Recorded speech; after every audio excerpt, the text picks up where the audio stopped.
فرق ہے؟ اس میں بالکل تبدیلی ممکن نہیں ہے. جہاں ہمارے ملک کے عدالتوں کا تعلق ہے تو ہمارے ملک کی عدالتیں تو ظاہر ہے ہم یہی اس میں پلے، اس میں بڑے، انصاف دینے کے لیے اس کے دروازے اگر آپ کھٹکھٹائے بہت ہی کوشش کریں انصاف ملنا تو آپ کے لیے مشکل ہے. لیکن پھر بھی اگر عدالت اپنے ان سزاؤں کو مناسب نہیں سمجھتے جو انہوں نے دیے ہیں، اس پہ تو سوچ کیا جا سکتا ہے. لیکن اسی بات میں مولانا صاحب جو دوسرا ویو ہے اس کے ماننے والے یہ کہتے ہیں کہ جب آپ نے یہ کہا کہ یہاں پہ جو ہماری عدالتیں ہیں وہ اس طرح نہیں ہیں جس طرح کی ہونی چاہیے، ایک آئیڈیل لیول پہ نہیں ہے، تو اسی وجہ سے سزائے موت جو ہے وہ کسی کو دے دینا، تو اس میں چانسز ہیں کہ کسی گناہ گار کو تو چلیں شاید ملے یا نہ ملے، کسی بے گناہ کو اگر سزائے موت مل جاتی ہے تو زیادہ نقصان ہو سکتا ہے. اس سے اتفاق کیا جانا یہ ممکن ہے، لیکن میں آپ کو عرض کروں کہ اگر عدالت نے کسی کو غلط سزا دیا ہے تو اس کیس کو دوبارہ ٹرائل کیا جائے. اس کیس کو یعنی حقیقت تک پہنچنے کے لیے ان کے تمام مراحل مکمل کیا جائے، اس میں گنجائش ہے.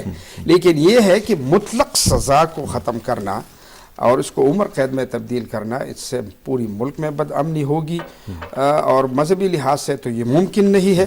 لیکن اگر کوئی قوانین معاشرہ خود بنا دیتے ہیں. ٹھیک ہے، اس میں مزید بات کرتے ہیں، لیکن ہمارے ساتھ دوسرا ویو جو ہے اس کے اوپر بھی بات کرنے کے لیے جناب نجم سیٹھی صاحب موجود ہیں، معروف صحافی بھی ہیں اور خاصے بڑے دانشور بھی ہیں. نجم سیٹھی صاحب السلام علیکم. جی السلام علیکم. سیٹھی صاحب ہمارے ساتھ مولانا گل نصیب صاحب بھی تشریف رکھتے ہیں اور ہم بات کر رہے ہیں سزائے موت کے حوالے سے جو پچھلے دنوں میں گورنمنٹ نے فیصلہ کیا اور لوگوں کی 7,000 کے قریب لوگوں کی سزائیں کمیوٹ کی ہیں. آپ کا ویو کیا ہے؟ ایک تو ظاہر ہے کہ ریلیجس پوائنٹ آف ویو ہے، دوسرا یہ ہے کہ کچھ لوگ یہ کہتے ہیں کہ یہ شاید ویسٹرن پاورز کے کہنے پہ یا ان کے پریشر میں آ کر یہ ایسا فیصلہ کیا گیا ہے. نہیں، دیکھیے ویسٹرن پاورز کی بات تو مجھے بالکل سمجھ نہیں آتی. اس کی وجہ یہ ہے کہ یہ ڈیتھ پینلٹی جو ہے یہ تو امریکہ میں بھی ہے، اور تو یہ تو بات نہیں ہے کہ ویسٹرن پاورز کے کہنے پہ یہ کر رہے ہیں. میرا خیال ہے کہ یہ احساس ہے کہ پاکستان میں بہت سے لوگ ایسے ہیں جن کو فیئر ٹرائل نہیں ملی اور اس کی وجہ سے وہ ان کو سزائے موت ملی، اور اس لیے میرا خیال ہے کہ یہ ایک ایسا قدم وہ اٹھانا چاہ رہے ہیں جس میں ہیومن رائٹس کے جو مسائل ہیں ان کی طرف تھوڑی سی توجہ دی جا رہی ہے. ٹھیک ہے، اچھا اس میں یہ ایک دفعہ کا میرا خیال ہے، یہ کوئی قانون بنانے نہیں جا رہے ہیں کہ یہ سزائے موت ختم کر دی جائے، یہ صرف ایک دفعہ کی کمیوٹیشن ہے. ٹھیک ہے، لیکن آپ نے فیئر ٹرائل کی بات کی ہے سیٹھی صاحب، اس میں مجھے یہ ذرا بتائیے گا کہ ہمارے جو جوڈیشل سسٹم ہے اس سے تو کہیں بہتر نظام جو ہے وہ امریکہ میں موجود ہے، وہاں پہ تو فیئر ٹرائل کے خاصے چانسز ہیں، تو وہاں پہ ڈیتھ پینلٹی کیوں ابھی تک ہے؟ یہ دیکھیے، یہ ایک ڈیتھ پینلٹی کی بڑی اپنی ایک لاجک ہے کہ یہ ایک بہت امپورٹنٹ ڈیٹرنس ہے. جہاں جہاں بھی بہت کرائم ہے وہاں ڈیتھ پینلٹی انہوں نے رکھی ہوئی ہے. امریکہ میں بہت کرائم ہے اور بہت خطرناک قسم کی کرائم ہے، مرڈرز بہت ہوتے ہیں. وہاں آپ کو پتا ہے کہ امریکہ میں ہتھیار رکھنا بھی قانون کے مطابق ہے، مختلف اسٹیٹس میں ہر انسان کو حق ہے کہ وہ ہتھیار رکھے، اور لوگ ہتھیار استعمال کرتے ہیں اور بہت وہاں کرائم ہے اس ملک میں. تو اس سے آپ سمجھتے ہیں کہ ڈیتھ پینلٹی ایبالش کرنے سے کرائم ریٹ میں کچھ فرق پڑے گا؟ جی دیکھیے، ڈیتھ پینلٹی ایبالش ختم کرنے کی تو میرا خیال بات نہیں ہو رہی. اگر وہ ہوتی تو یہ پھر پارلیمنٹ میں قانون لاتے. یہ تو ایک دفعہ میں نے عرض کیا ایک ریلیف دے رہے ہیں، اور وہ بھی میرا خیال ہے یہ ہر بندے کو جو کہ ڈیتھ رو میں ہے اس کو نہیں لاگو ہوگی. یہ کہہ رہے ہیں وہ لوگ کچھ کرائمز جنہوں نے بہت ہینیس کرائمز کی ہیں ان کو شاید یہ اپلائی بھی نہیں کرے گا. یہ اس کا مطلب ہے پھر بھی کچھ لوگ ہیں جو سزائے موت کی سزا رہے گی اور وہ ان کو پھانسی ہوگی. مگر انہوں نے میرا خیال کیٹیگریز بنائی ہیں جس میں انہوں نے کہا کہ یہاں ہو سکتا ہے کہ مس کیریج ہوئی ہو جسٹس کی، ہو سکتا ہے کہ یہاں اچھے فیصلے نہ کیے گئے ہوں، یا آپ لوگوں نے جن کی 10 سال کی سزا تھی اور اس کے بعد سزا، کچھ لوگ ایسے ہیں جن کو سزائے موت ہو گئی وہ 20-20 سال جیلوں میں پڑے رہے. تو میرا خیال ہے یہ میں تو اس کو سپورٹ کرتا ہوں. آپ سپورٹ تو کرتے ہیں لیکن نے کہا کہ یہ بہت اچھا تھا. لیکن سیٹھی صاحب اس میں کوئی کرائیٹیرین سیٹ کیا گیا ہوگا کہ جس کی بنیاد پر یہ طے کیا گیا ہو کہ یہ 7,000 جو ہیں وہ اس پہ آتے ہیں، ڈیزرو کرتے ہیں، اور یہ باقی جو لوگ ہیں وہ نہیں آتے ہیں؟ کوئی کرائیٹیرین ایسا ہے؟ اس میں میرا خیال ہے جی ایک سمپل کرائیٹیرین استعمال کیا گیا ہوگا. انہوں نے کہا ہوگا کہ یہ بتائیں کہ کتنے لوگ ہیں کل جو کہ ڈیتھ رو میں ہیں. پھر یہ بتائیں کہ ان میں سے کتنے ہیں جنہوں نے اس قسم کے جرم کیے ہیں. جنہوں نے اس قسم کے جرم کیے ہیں ان کو الگ کر دے, باقی سب کو کر دے, باقی سب کو لائف امپریزنمنٹ کر دے, ڈیتھ سے ختم کر دے. ٹھیک ہے, تو انہوں نے ایکسکلوژن کی ہوگی, انکلوژن نہیں کی ہوگی. ٹھیک ہے, اس میں ایکسکلوژن ٹھیک ہے کی ہوگی, لیکن مجھے یہ ذرا بتائیے گا کہ جو لوگ جن کے مرڈرز کی وجہ سے وہ اس وقت ڈیتھ رو پہ تھے, کیا ان کے ہیئرز جو ہیں, ان کے جو ورثاء ہیں, ان سے پوچھا گیا ہے یا ان سے پوچھا جانا ان کا حق تھا یا نہیں تھا؟ دیکھیے, حق تھا یا نہیں تھا یہ تو پہلے ہی قانون میں فیصلہ ہو گیا نا, کہ آپ جانتے ہیں کہ یہاں قصاص اور دیت کا قانون بھی چل رہا ہے, اور اس میں اگر جن لوگوں کو سزائے موت ہوئی ہے, اگر وہ دوسری پارٹی جن کی جو دکھی تھے, اگر وہ چاہتے تو وہ مکمکا کر لیتے اور ان کی سزائے موت ختم ہو جاتی. تو ظاہر ہے وہ تو ایک سچویشن ایسی تھی جو کہ پار کر کے یہ لوگ ابھی بھی ڈیتھ رو میں تھے, ان کی اور کوئی طریقہ نہیں تھا. تو ظاہر ہے جو لوگ جن لوگوں نے ان کو معاف نہیں کیا تھا کہ قصاص اور دیت کے قانون کے مطابق, اب وہ تو بڑے پریشان ہوں گے کہ یہ لوگ اب باہر آ جائیں گے اور یہ آ کے شاید انتقام لیں. تو ظاہر ہے کہ اس میں کچھ لوگ تو بالکل خوش نہیں ہوں گے, مگر عرض یہ ہے کہ یہ ایک ہیومن رائٹس کے تحت یہ میں سمجھتا ہوں ایک اچھا فیصلہ ہے کہ وہ لوگ جنہوں نے بہت ہی خطرناک کرائمز کی ہیں ان کو تو ٹھیک ہے سزائے موت ہو, مگر جن کے بارے میں شک شبہ ہے کہ شاید ان کو فیئر ٹرائل نہیں ملی یا انہوں نے 20 سال اکیلے کاٹ لیے ہیں, چلے اب انہیں معاف کرنا چاہیے. آفٹر آل معافی کا جو مسئلہ ہے یہ تو ایک انسانی حقوق کا بہت امپورٹنٹ. تو یہ جو انسانی حقوق ہیں سیٹھی صاحب, کیا وہ اپلائی کرتے ہیں ورثاء پہ بھی, جو وکٹمز ہیں ان کے اوپر بھی یہ اپلائی کرتے ہیں؟ جی بالکل کرتے ہیں, کیوں نہیں کرتے. اور مگر عرض یہ ہے کہ حکومت کا پھر بھی ایک حق ہوتا ہے قانون بنانے کا. کبھی کبھی قانون ایسے بنتے ہیں جس میں کوئی فرقے کو پسند نہیں آتا, کوئی ایک گروہ کو پسند نہیں آتے, کیونکہ تو اس میں یہ ہو سکتا ہے کہ 500,000 لوگ ایسے ہوں جن کو جو کہ قبائلی وجہ سے, قبائلی رواج کی وجہ سے وہ خوش نہیں ہوں گے کہ ان لوگوں کو رہا کیا جا رہا ہے یا وہ رہا ہو جائیں گے. مگر پھر آخر میں دیکھنا یہ ہے کہ زیادہ فائدہ کس کا ہوا. بہت لوگ جو بے گناہ تھے جن کو سزائے موت ہونی بھی نہیں چاہیے تھی. میں یہ سمجھتا ہوں کہ اگر 10 لوگ جنہوں نے گناہ کیا ہے اگر وہ معاف ہو جائیں, وہ بہتر ہے کہ ایک شخص جس نے گناہ نہ کیا ہو اور وہ سزائے موت چڑھ. یہ بالکل اسلامک کانسیپٹ بھی ہے, اس پرنسپل کے اوپر تو یہ بہت اچھا ہے, اسلامک کانسیپٹ بھی ہے. اچھا یہ بتائیے گا سیٹھی صاحب کہ کیا آپ ایبولش کرنے کے حق میں بھی ہیں؟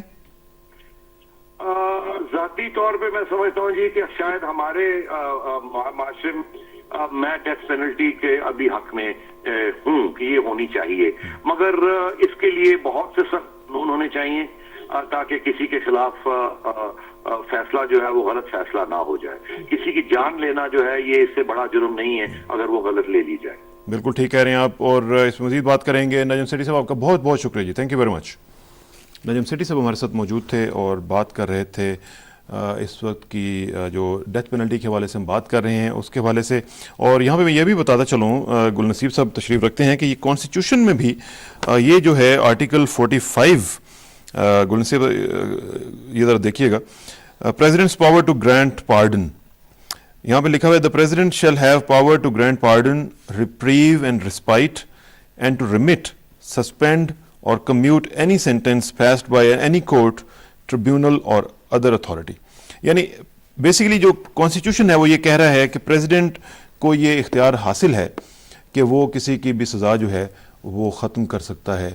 تو ایک طرف تو آپ یہ کہہ رہے ہیں کہ اسلام میں اس کی گنجائش موجود نہیں ہے جب تک کہ ورثاء جو ہیں وہ تیار نہ ہو. اس طرف ہم نے ساتھ ہی ساتھ ہم نے کانسٹیٹیوشن میں پریزیڈنٹ کو یہ حق دیا ہوا ہے کہ وہ کمیوٹ کر دے.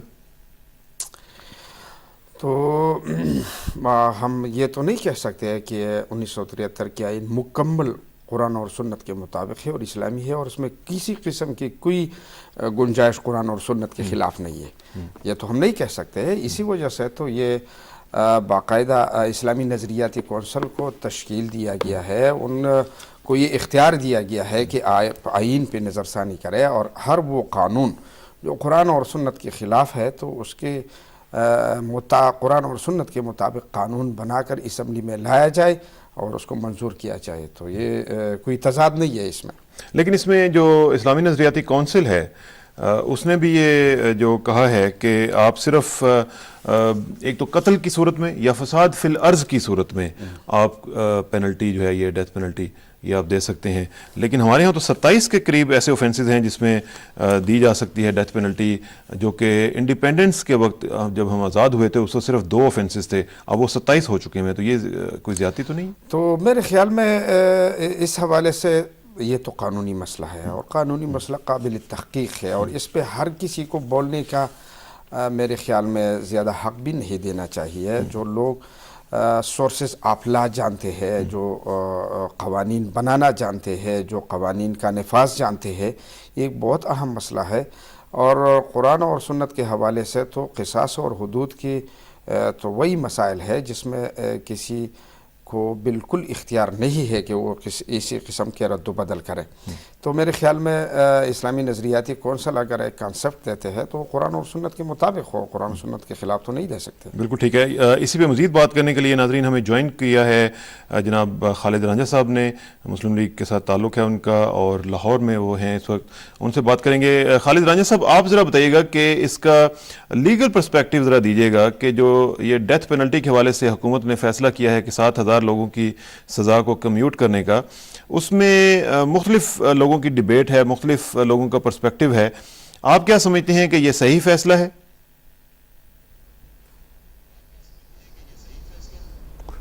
گزارش یہ جی کہ چونکہ کہتے ہیں حکومت نے فیصلہ کیا ہے 7,000 لوگوں کی سزا معاف کرنے کا، تو دیکھنا پڑے گا کہ یہ کون سے قانون میں ایسا ہو سکتا ہے۔ دفعہ 45 جس کا آپ ذکر کر رہے تھے، وہ یہ تو نہیں کہتے کہ آپ 50,000 بندوں کی آپ سزا فوری معاف کر دیں، وہ تو ہے in case to case basis, جس میں صدر کے اختیارات ہیں۔ صدر کے اختیارات کون سے ہیں؟ جو اختیارات اسٹیٹ کے ہوتے ہیں، and the state in special circumstances میں ایکسرسائز پاور۔ لیکن مجھے یاد پڑتا ہے کہ جب سے ہمارے ملک میں اسلامی قوانین آئے ہیں، ماسوائے مرزا طاہر کے کیس میں شاید ہی، اور وہ بھی کیوں، ایک بہت بڑا ورلڈ پریشر آ گیا تھا، شاید ہی کسی کیس میں صدر مملکت نے یہاں انٹرفیئر کیا ہو، یہ کہ جانتے ہوئے کہ جی یہ جو قید، یہ جو سزا ہے یہ اسلامی ہے، اور ہمارا آئین کہتا ہے کہ آپ کوئی قانون نہیں بنا سکتے جو آئین کے منافی ہو۔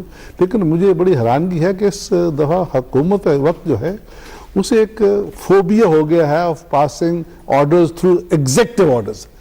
اس کے لیے کوئی ایگزیکٹو آرڈر پاس کر دو، یہ چیزیں ایگزیکٹو آرڈرز یہ نہیں ہو سکتی، اس کے لیے قانون سازی ہونی چاہیے۔ میں تو بڑا شکر کرتا ہوں انہوں نے اس بات کو فائنانس بل میں نہیں ڈال دیا، اگر ان کے خیال میں آتا تو شاید یہ فائنانس بل میں ڈال دیتے کہ سزائے موت جو ہے آج سے معاف کی جاتی ہے۔ تو ہر چیز کا طریقہ کار ہوتا ہے، ٹھیک ہے، اس پہ پارلیمان میں لے کے آئیں، اور اگر محسوس کرتے ہیں کہ یہ، لیکن ایک بات ضرور ہے، آپ نے بڑی خوبصورت بات کی ہے کہ ہمارے ملک میں 27 قوانین ایسے ہیں جن کی ہم نے سزائے موت رکھی ہوئی ہے، اور جن پرچوں یا استغاثوں پہ آپ سزائے موت دیتے ہیں، میں ایک چھوٹا سا کا وکیل ہوں اور زیادہ پریکٹس فوجداری کرتا ہوں۔ میری پچھلی 40 سالہ زندگی میں نے آج تک کوئی سچی FIR نہیں دیکھی۔ ایک یہ المیہ ہے، دوسری طرف آپ سزائے موت بھی دیتے ہیں، تو جب آپ سزائے موت دیتے ہیں تو آپ کو اس بات کی ضمانت دینی چاہیے کہ ہمارے ملک میں نظام عدل ایسا ہے کہ اگر ہم جس کو سزائے موت دیتے ہیں وہ واقعی قانون اور شہادت کے مطابق ہوتی ہے۔ تو لہٰذا میں بڑے ادب سے کہتا ہوں کہ یہ ایک بڑا کنٹروورشل پہلو ہے، صرف یہ کہہ دینا کہ یہ سزا عین اسلامی ہے۔ سزا یہ بھی عین اسلامی ہے کہ جو قانون شہادت ہے وہ یہ کہتا ہے کہ اس بندے کی گواہی قبول کرو جس کے متعلق آپ نے تزکیۃ الشہود کیا ہے۔ تو آپ نے تو 27 قوانین ایسے بنایا، ہم تو ہر چیز کو کہتے ہیں اچھا اس نے یہ کام کیا سزائے موت دے دو۔ تو ہوتا یہ ہے کہ پھر جتنے پرچے ہوتے ہیں ان میں ہم وہ جرم بیچ میں لگا دیتے ہیں جن کی سزائے موت ہوتی ہے۔ تو ہمیں اس کا بغور جائزہ لینا چاہیے۔ پہلی بات یہ ہے کہ اگر آپ نے سزائے موت کسی شہری کو دینی ہے تو نظام عدل ایسا لے کے آئیں کہ لوگ کہیں کہ جس کو یہ سزائے موت دی گئی ہے یا یہ جو قرآنی سزا دی گئی ہے یا آئینی سزا دی گئی ہے وہ بالکل صحیح طور پہ دی گئی ہے. تو مجھے تو زیادہ دکھ اس بات پہ ہوتا ہے کہ ثنا صاحب کبھی آپ چلے جائیے گا ڈیتھ سیلز میں, آپ کو شاید ہی کوئی بندہ نظر آئے گا جو یہ کہے گا کہ ہاں جی مجھے واقعی میرے جرم کی سزا ملی ہے. تو یہ ایک بڑی خوفناک چیز ہے. جتنا ہم زور لگا رہے ہیں, میں نہیں کہتا کہ سزائے موت ہونی چاہیے, میں یہ کہہ رہا ہوں اگر آپ نے یہ سزا رکھنی ہے تو نظام عدل ایسا رکھیں کسی بے گناہ کو یہ سزا نہ مل پائے. اور جب تک آپ یہ ضمانت نہیں دے سکتے, آپ کو کیا حق ہے بار بار صرف یہ کہنے کا ہاں جی ہم تو اسلام کی بات کر رہے ہیں, اسلام تو کہتا ہے. اسلام جو ہے یہ کسائی کی مڈی نہیں ہے کہ سر رکھو اور اوپر کاٹ دو. تو یہ ایک اس کا باقاعدہ ایک جو قرآن مجید جو ہے وہ ایک احاطہ شہادت پیش کرتا ہے. جب تک وہ احاطہ آپ تویہ نہیں کرتے, تعزیر کے ناطے میں آپ فائل بندوں کو لگائے جاتے ہیں. یہ کہاں کا انصاف ہے؟ اگر آپ نے اسلام کی بات کرنی ہے تو اسلام میں پھر بات کیجئے کہ حد کی بات کیجئے, اور جب آپ حد کی بات کرتے ہیں تو پھر آپ دیکھتے ہیں کہ ہاں جی وہ سزا کہاں کب نافذ ہوتی ہے, جب شہادت کا یہ معیار ہو. جب آپ تعزیر کے طور پہ سزائے موت دیتے ہیں جو آپ نے 27 قوانین بتائے ہیں, تو ان میں سمجھتا ہوں بہت سخت زیادتی ہوتی ہے. وہ لوگ اور اس کلچر میں, بالخصوص پنجاب کے کلچر میں, جہاں ہم تھانے کو استعمال کرتے ہیں اپنے مخالف کو اذیت دینے کے لیے, خدا را جن کیسوں میں سزائے موت ہے, پہلی تو یہ ہے کہ خوشی میں آ کے, جوش خطابت میں آ کے سزائے موت ہر جگہ نہ ٹانگتے جائیں. یہ جو 27 قوانین آپ نے منشن کیے ہیں, ان سب کو ہمیں ری وزٹ کرنا چاہیے, اور ان قوانین میں سب سے پہلے یہ سزا کو حذف کریں, اور پھر بات کریں ہم نے سزائے موت ہٹانی ہے کہ نہیں ہٹانی ہے. لیکن یہ مسئلہ عین قرآنی ہے. آئین کہتا ہے کہ you can not make a law which is repugnant to injunctions of Islam. تو اس کو آپ کیسے سیٹسفائی کرے گا؟ اس پہ اجتہاد ہونا چاہیے. اور اگر آپ نیک نیتی ہے تو ان تمام قوانین میں جو 27 کے 27 آپ ذکر کر رہے ہیں, ان میں سے حذف کریں اس سزائے موت کو, اور صرف اس کو رکھیں حد کی حد تک, وہ بھی 302 میں یا قتل میں. تو میں سمجھتا ہوں شاید ہمیں ضرورت نہ پڑے ترمیم کرنے کی. اچھا ڈاکٹر صاحب, آپ کی گفتگو سے میں نے جو کچھ سمجھا ہے, correct me if I am wrong, کہ ہمارے ہاں جو سسٹم ہے, عدالتی نظام ہے, اس میں مس کیریج آف جسٹس ہو سکتی ہے, اور اس میں مس کیریج آف جسٹس کے اگر چانسز ہیں تو پھر اس میں ظاہر ہے کہ جو سزائے موت کے جو چانسز ہیں وہ غلط ہو سکتے ہیں, ڈاؤٹ فل ہو سکتے ہیں.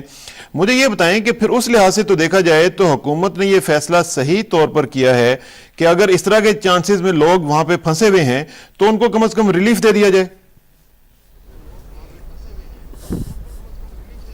نہیں, گزارش یہ ہے جی کہ آفٹر آل کوئی طریقہ کار تو اپنائیں گے آپ. یہ وہ لوگ ہیں جن پہ عدالتوں نے فیصلے کیے ہوئے ہیں, جن کی اپیلیں سپریم کورٹ تک مسترد ہوئی ہوئی ہیں. تو کیا آپ زبانی ایک حکم دے کے ان تمام عدالتی احکامات کو آپ ان کی نفی کر دیں گے؟ اس کے لیے قانون سازی کرنی پڑے گی. یہ جو ہے نا فوبیا, جیسے پہلے کہہ رہا تھا کہ ہر چیز کو بجائے ایگزیکٹو آرڈر کریں گے, خدا را اس سے اجتناب کیجئے اور اس بک غور سے دیکھیے گا. جو میں کہہ رہا ہوں, کیوں نہیں آپ زور دیتے اس بات پہ, اچھا جی ہم نظام عدل تبدیل کرتے ہیں, کیوں نہیں آپ اچھا میرے ثنا صاحب آپ مجھ سے اتفاق کریں گے کہ جب سے اسلامک لا کا نفاذ ہوا ہے, ایک کیس بھی نہیں ہے جس میں سزائے موت بطور حد دی گئی ہو, بطور قصاص دی گئی.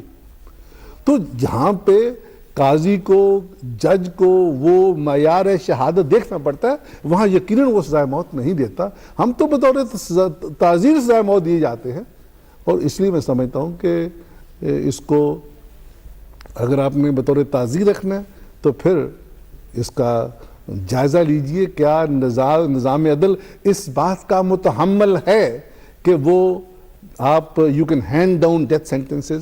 میری اپنی ذاتی سوچ میں جہاں تک پنجاب کا تعلق ہے, ایک گریڈنگ سوسائٹی میں ہم مخالف کے خلاف پرچہ دیتے ہیں, ایک آدمی مرتا ہے, ہم 6 بندوں کے نام جو ہیں وہ دے دیتے ہیں.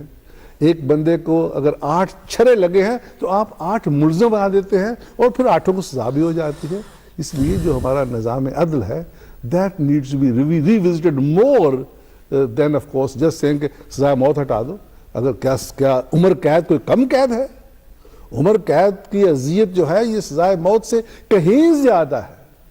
اور ہم تو یہ سمجھتے ہیں کیوں نہیں آپ یہ ڈیبیٹ کرتے کہ بیشتر کہ آپ یہ کہیں کہ ہاں جی ہم سزائے موت ختم کر رہے ہیں, یہ کہیں کہ ہم نظام عدل کو یوں تبدیل کر رہے ہیں کہ کسی بے گناہ کو سزا نہیں ہوگی, اور پھر سزا موت بطور قصاص کی بات کریں.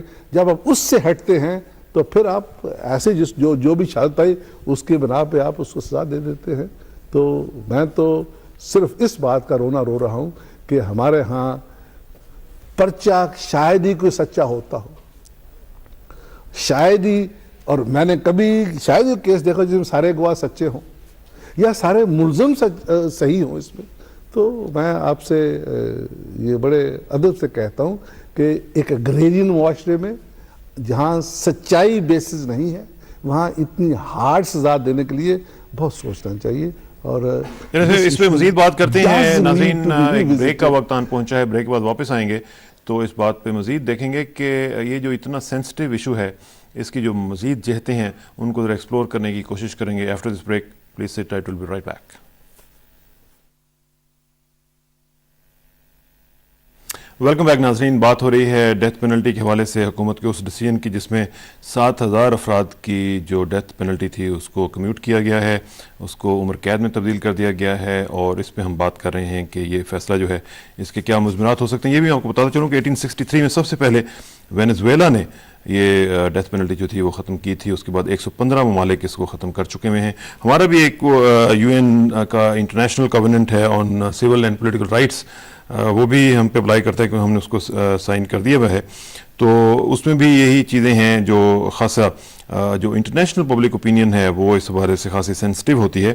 لیکن مولانا گل نصیر صاحب یہ بتائیے گا کہ جس طرح ابھی خالد رانجھا صاحب فرما رہے تھے, ہمارے جیسے معاشرے میں صحیح انصاف کے جب چانسز بہت کم ہیں تو پھر ہمارے جیسے ہی معاشرے میں کسی کو سزائے موت دینا جو ہے وہ کتنا ضروری ہے, خاص طور پہ وہ جو اسلامک کانسیپٹ ہے اس کو بھی اگر ذہن میں رکھا جائے کہ کسی بے گناہ کو سزا دینا جو ہے وہ اس سے کہیں بہتر ہے کہ آپ کسی بے گناہ گار کو چھوڑ دیں. آپ میرے خیال میں ایک غلطی کے لیے دوسری غلطی کو جائز قرار دینا یہ مسلمہ انسانی قوانین کے خلاف ہے. اگر ہم ایک غلطی کر رہے ہیں کہ ہمارے عدالتی نظام انصاف پر مبنی نہیں ہے اور وہ کسی کو انصاف نہیں دے سکتے تو یہ ایک غلطی ہے. اور خالد رانجھا جیسے ہمارے ساتھ سینٹ میں بیٹھے ہوتے ہیں, اس جیسا قانون دان اور ماہر وکیل اگر یہ کہہ رہے ہیں تو میرے خیال میں پھر ہمیں واپس ہونا پڑتا ہے اور ہمیں اپنے عدالتی نظام پر نظر ثانی کرنی چاہیے. جائے کہ اس کے لیے ہم ایک ایسا رسک لیں جس کے لوگ مرے ہوئے ہیں اور قتل ہوئے ہیں اور ان کے شہادت اور گواہیاں موجود ہے, اور ان گھرانوں کو ہم دوبارہ رلا دیں. میرے خیال میں ایسا قدم نہیں اٹھانا چاہیے. اگر انصاف کے تقاضے پورا کرنا ہے تو اس وقت کیس ٹو کیس سب سزا پانے والے ان لوگوں کو جن کو پھانسی ہوئی ہے کیس ٹو کیس دوبارہ ان کا عدل و انصاف کے تمام تقاضے پورا کرتے ہوئے ان پہ نظر ثانی کرنی چاہیے. لیکن یہ نہ ہو کہ صرف سیاسی کریڈٹ لینے کے لیے آپ ایک ایسا فیصلہ کریں جس سے مزید آپ غلطیاں کر جائے اور ایسے غلطیاں کر جائے جس کا پھر مداوع بھی ممکن نہ ہو. یہ ایک چیز جو اس حوالے سے جو کوشچن اٹھتا ہے مولانا صاحب وہ یہ ہے کہ سزائے موت کا جو قانون ہے جب سے وہ لاگو ہے کیا اس کے بعد ہمارے ہاں قتل کم ہو گیا ہے؟ کیا ہمارے ہاں جو کرائم ریٹ تھا اس میں کچھ کمی آئی ہے؟ میرے خیال میں مجھے خود اس کا تجربہ ہے کہ کئی سارے لوگ ایسے ہیں جس کو سزائی ہوئی ہے اور میں خود اس کا گواہ ہوں کہ وہ قاتل تھے اور اس کو ان عدالتوں نے سزائی دی ہے اور پھانسی ہوئی ہے. تو یہ سزا اور جزا کا ایک نظام تو ہے اور کوئی ایک جج بھی ایسا نہیں ہو سکتے ہے کہ وہ اپنے ذمہ کسی کا قتل لے لے کہ وہ قاتل تو کسی دوسری کا ہے اور اس کے لیے حوالے سے لوگ آئے ہوئے ہیں اور وہ اتنا ہی انسانیت اس کے دل میں اتنا رحم نہیں ہوگا کہ وہ کسی کو پھانسی کی سزا انہوں نے دینی ہوگی اور وہ احتیاط نہ کرے. میرے خیال میں یہ بھی ممکن نہیں ہے. ہو سکتا ہے کہ کئی سارے کیسز میں ایسے ہو لیکن یہ ہے کہ اکثریت ہم نے جو دیکھا ہے وہ اکثریت ایسے ہوتے ہیں کہ وہی لوگ پھانسی ہوتے ہیں۔ رانجھا صاحب تو کہہ رہے ہیں کہ ہمارے ان کی زندگی میں جو ان کی پروفیشنل لائف ہے اس میں ایک بھی ایف آئی آر انہوں نے سچی نہیں دیکھی۔ میرے خیال میں خالد رانجھا صاحب تو ہمارے سینئر ساتھی ہے، میں اس کا اس انداز سے تو نہیں کر سکتا ہوں، لیکن میں خود 42 سال 43 سال کی عمر کے حوالے سے میں کئی سارے ایسے کیس میرے سامنے ہوئے ہیں کہ لوگوں نے قتل کیے ہیں اور اس کو پھانسی ہوئی ہے، سزا ہوئی ہے، اور انہیں خود اعتراف کیا ہے کہ مجھے اپنی کیے ہوئے کا سزا مل گیا اور میرے بعد آپ دشمنی نہ کریں، یہ اچھا ہوا کہ مجھے سزا ملے۔ تو ایسی بھی نہیں ہے یعنی کہ بس اندھادھند طور پر پاکستان کے کورٹوں نے لوگوں کو پھانسی گھاٹ میں اتار دیے ہے اور پھانسی لگانے پڑے، میرے خیال میں یہ مناسب نہیں ہے۔ اچھا، ایک اور جو کانسیپٹ ہے وہ ولی کا کانسیپٹ ہے کہ جی ولی، مثال کے طور پر ایک واقعہ کوٹ کیا جاتا ہے کہ ایک شخص نے اپنی بیٹی کو قتل کیا، پھر اس نے اپنے بیٹے کو کہا کہ تم اعتراف جرم کر لو، اور پھر جا کے کہا جی کہ یہ چونکہ ولی ہے اور میں اس کو میں اس کا ولی ہوں تو میں معاف کرتا ہوں، تو اس طرح وہ ہو گیا۔ اسی طرح کسی نے اپنی بیوی کو قتل کر دیا اور پھر بچوں کی وجہ سے وہ ولی بن کے تو معاف ہو گیا اور ختم ہو گیا کیس۔ یہ جو یہ آپ سمجھتے نہیں ہے کہ اس میں کوئی لیگل؟ میرے خیال میں یہ قانون کا غلط استعمال، یہ انسانیت کے اندر کے، پھر قانون بدلنے کی ضرورت ہے؟ نہیں، قانون کا استعمال اگر کوئی غلط کر دیتے ہیں تو یہ پیغمبر صلی اللہ علیہ وسلم کے زمانے میں بھی کر سکتا تھا۔ اگر کوئی گواہ جھوٹ کی گواہی دے تو قانون تو اس پہ فیصلہ دیں گے، قانون تو تبدیل نہیں ہوگی۔ البتہ یہ ہے کہ تزکیۃ الشہود جو شریعت نے اس کے اندر جتنے گہرائی کے اندر گیا ہوا ہے تو اس پہ زیادہ عمل ہونا چاہیے، اور ہمارے ملک میں یہ میں کہوں گا کہ ضابطۂ دیوانی، ضابطۂ فوجداری اور ضابطۂ قانونی شہادت، اس میں کئی سارے کمزوریاں ایسے ہیں کہ اس پہ نظر ثانی کرنی چاہیے اور غور کرنی چاہیے، ایف آئی آر کا طریقہ کار اس پہ غور کرنی چاہیے۔ تو میرے خیال میں خالصتاً سیاسی کریڈٹ کے خاطر اتنے سارے خاندانوں کے لاہور چلتے ہیں۔ لاہور ڈاکٹر صاحب سے میں دوبارہ پوچھوں گا کہ ڈاکٹر صاحب اس وقت آپ کیا سمجھتے ہیں کہ جو انٹرنیشنل پبلک اوپینین ہے وہ ڈیتھ پینلٹی کے سخت خلاف ہے، کیا ہمیں اس کو دیکھنا چاہیے یا کیا ہمیں اپنے جو انجنکشنز ہیں اسلام کی ان کو دیکھنا چاہیے جو کہ ہمارے آئین میں موجود ہیں؟ کس طرح پورے اس معاملے کو دیکھا جانا چاہیے؟ میں سمجھتا ہوں کہ ہمیں اپنے موروثی حالات سے آگاہ ہونا چاہیے، اپنے جو اندر کے حالات ہیں اس کے مطابق جو اسلامی نظام ہے اس کو سامنے رکھ کے، اور ہمارے ہاں جو ہے نا این جی او کلچر ان روڈ کر دی ہے، وہ اس کو ہم نے کچھ زیادہ ہی اثر لے لیا ہے۔ یہ جو مولانا صاحب فرما رہے تھے، مولانا صاحب کی بات کو میں 100% تسلیم کرتا ہوں اور تصدیق بھی کرتا ہوں، لیکن ایک چیز شاید وہ اس پہ اختلاف نہ کریں کہ جب ہم نے اسلامک لاء کا نفاذ کیا تو اسلامک لاء کا نفاذ فرنٹیئر پروونسز میں بڑا سہل چلتا ہے، بلوچستان میں بڑا اچھا چلتا ہے، پنجاب اور سندھ میں سوسائٹی ایگریرین ہے، یہاں پہ سچائی کا لیول وہ نہیں ہے۔ جب نبی کریم کی بات آتی ہے تو اس معاشرے کی بات کیجئے کہ جب اسلام سے کلمے سے پہلے بھی سچائی کی بات ہوئی تھی، وہ معاشرہ اگر مسلم نہ بھی ہوتا، وہاں اسلام نہ بھی ہوتا، پھر بھی جو سوسائٹی ڈیزرٹ ہوتی ہے اس میں سچائی کی لیول بہت بہتر ہوتی ہے۔ اصل بات سچائی کی ہے۔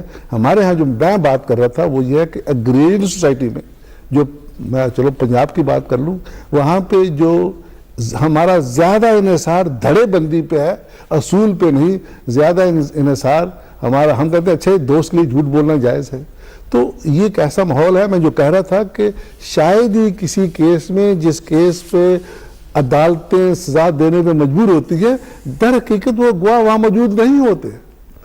تو میں بات یہ کر رہا تھا کہ ایک چیز ہم بھول جاتے ہیں کہ جب بات کرتے ہیں اسلامی نظام کی تو اس معاشرے کی بات بھی کیجئے جو نبی کریم نے ایک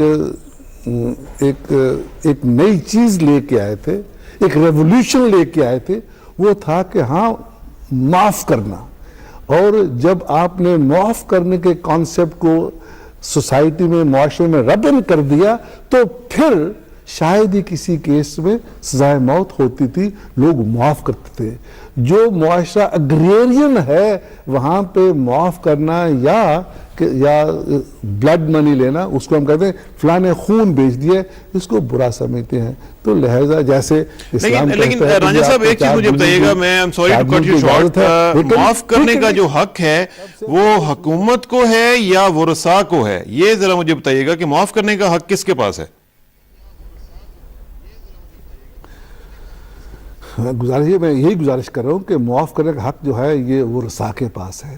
لیکن آپ نے کیا کیا ہے کہ سزائے موت بروئے قصاص بھی ہو سکتی ہے، سزائے موت بروئے تعزیر بھی ہو سکتی ہے.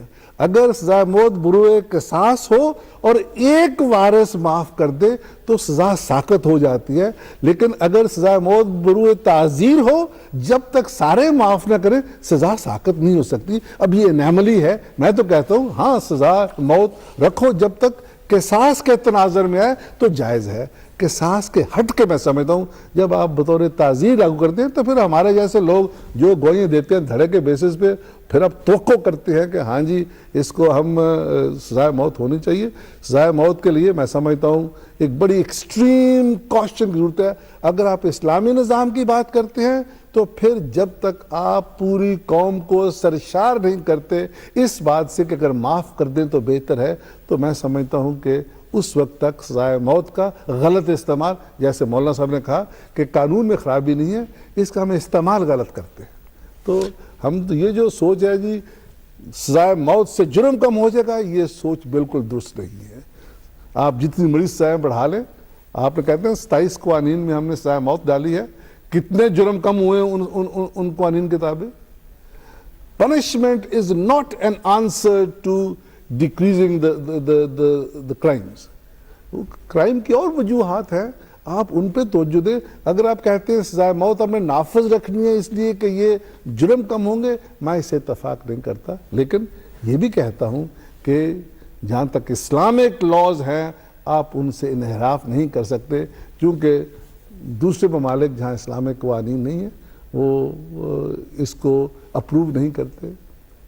ڈاکٹر خالد رانجھا صاحب، جو آپ بات کر رہے ہیں اس میں سے جو مجھے چیز نظر آ رہی ہے اس میں آپ بیسیکلی سیکنڈ کر رہے ہیں اس پروویزو کو جو کہ سیکشن 54 پاکستان پینل کوڈ کا ہے، جس میں وہ کہتا ہے کہ in a case in which sentence of death has been passed against an offender for an offence of qatl, sentence shall not be commuted without the consent of heirs of the victim. آپ یہی کہہ رہے ہیں؟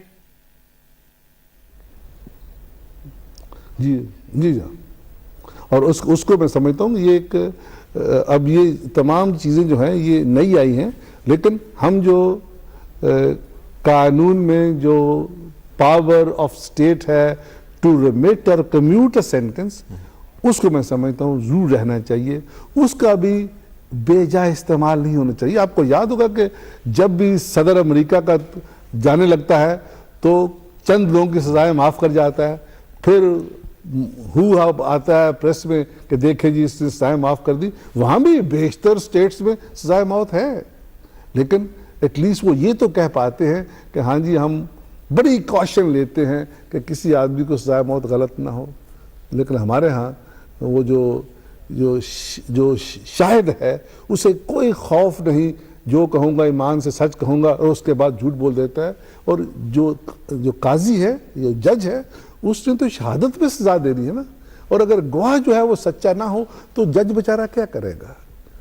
تو لہذا اس میں وہ جو گبیڑ کے ساتھ سزائیں دی جاتی ہے، گبیڑ کے ساتھ سزائے موت دینا میں سمجھتا ہوں درست نہیں. بالکل ٹھیک کہہ رہے ہیں، اور گویڈ کے ساتھ کوئی ایسا فیصلہ جو ہے وہ نہیں کرنا چاہیے. اس پہ مزید بات کریں گے، ایک بریک کا وقت مزید آن پہنچا ہے اور اس کے بعد واپس آئیں گے. تو ایک دو ٹاپکس اور بھی ہیں ہمارے پاس. فاٹا کی بھی سچویشن ہم نے دیکھنی ہے اور کشمیر میں بھی جانا ہے اور دیکھنا ہے کہ شبیر شاہ صاحب اس وقت ان کی صورتحال کیسی ہے، ان کی صحت کیسی ہے. وہ ہاسپٹل میں اس وقت زیر علاج ہیں. ایک قاتلانہ حملے کے بعد ایک بریک لیتے ہیں، اس کے بعد واپس آئیں گے. سی یو ان اے بٹ.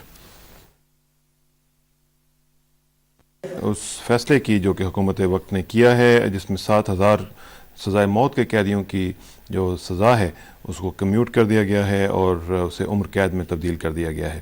ہم اس پہ مزید بات کریں گے، لیکن ساتھ ساتھ میں آپ کو یہ بھی بتاتا چلوں کہ ہم نے فاٹا کی صورتحال بھی دیکھنی ہے اور کشمیر کی صورتحال بھی ہم نے اس کا جائزہ لینا ہے. مولانا گل نصیر صاحب، یہ بتائیے گا کہ کیا اس معاملے میں آپ نے ابھی حکومت وقت کے ساتھ کچھ انٹریکشن کیا ہے، کچھ انہیں بات بتائی ہے کہ آپ کا اس کے اوپر کیا پوائنٹ آف ویو ہے؟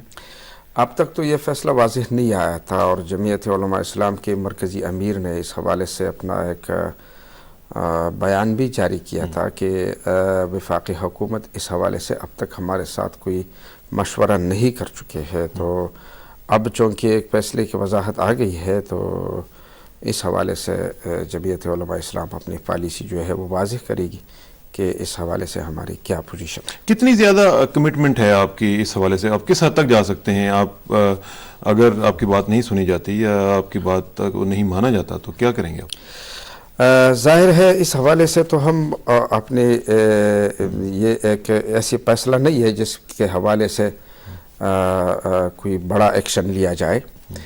یہ ہے کہ ہم حکومت کو صحیح راستہ دکھا سکتے ہیں کہ صحیح راستہ یہی ہے، انداز یہی ہے. ہمارے عدالتی نظام پر لوگوں کا اعتماد ختم ہو جا رہا ہے اور لوگ عدالتوں میں جانے کے بجائے پنچایت پر فیصلے کر رہے ہیں اور ایک دوسرے کو پنسانی کے لیے عدالت پہ جا رہے ہیں. یہ نہیں ہے کہ انصاف مانگنے کے لیے جا رہے ہیں. تو لہٰذا اب یہ وقت آ پہنچا ہے کہ ہم ٹھیک ٹھاک ایک عدالتی نظام قوم کو دے دیں اور اس پہ ہم پوری سیاسی جماعتوں کو، پوری قوم کو اعتماد میں لے سکیں. اس میں آپ اپنے جو دیگر آپ کے الائز ہیں، جو دیگر آپ کی جماعتیں ہیں، جماعت اسلامی ہے، جس طرح MMA کی دوسری جماعتیں تھیں، ان کو بھی آپ آن بورڈ لیں گے؟ انشاءاللہ ان کے ساتھ بھی مشاورت رکھیں گے. درست. اس میں ناظرین یہ بھی میں آپ کو بتاتا چلوں کہ پہلے بھی ہم نے آپ کو بتایا تھا کہ پریزیڈنٹ مشرف آج کراچی میں بزنس کمیونٹی سے خطاب کرنے والے تھے اور ان کا خطاب ابھی شروع ہوا ہی چاہتا ہے. جیسے ہی شروع ہوگا ہم آپ کو لائیو وہاں پہ لے کے جائیں گے اور آپ کو دکھائیں گے کہ وہاں پہ کیا صورتحال ہے اور صدر پاکستان اپنے خطاب میں کیا کہتے ہیں. لیکن فی الحال ہم دوبارہ چلتے ہیں لاہور اور خالد رانجھا صاحب سے میں پوچھنا چاہوں گا کہ خالد رانجھا صاحب کیا وہ اس وقت ہمارے ساتھ موجود ہیں؟ جی خالد رانجھا صاحب، یہ ذرا بتائیے گا کہ آپ پرسنلی، آپ کی پرسنل اوپینین کیا یہ ہے کہ ڈیتھ پینلٹی جو ہے اس کو ایبالش کر دیا جائے؟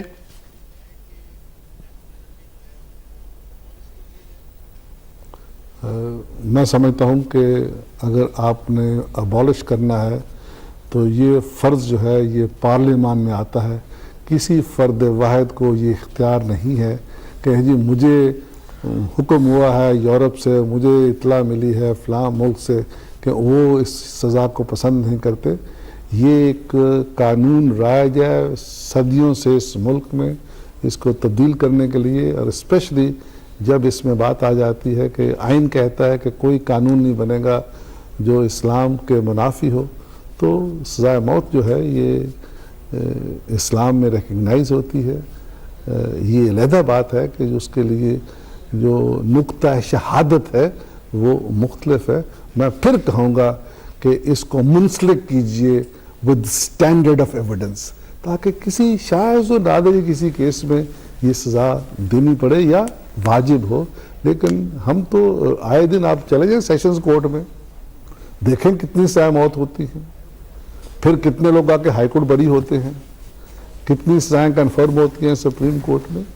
اگر عدالتی نظام اچھا ہو تو ایک دفعہ سزا موت سننے کے بعد آدمی مر جاتا ہے.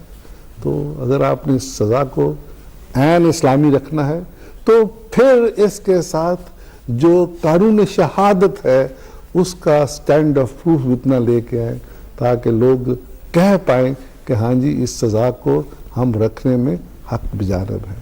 تو میری یہاں تک میں اس بات کا قائل ہوں کہ جب تک اس ملک میں اسلامک لا کی آپ بات کرتے ہیں تو پھر ہمیں منافقت نہیں کرنی چاہیے. پھر جو قائدین ہے ان کو اونچی آواز میں کہنا چاہیے. اور قائدین کی میں بات کر رہا ہوں، آپ سمجھتے ہیں میں کن قائدین کی بات کر رہا ہوں. انہیں کہنا چاہیے کہ وی ٹیک ریسپانسبلٹی آف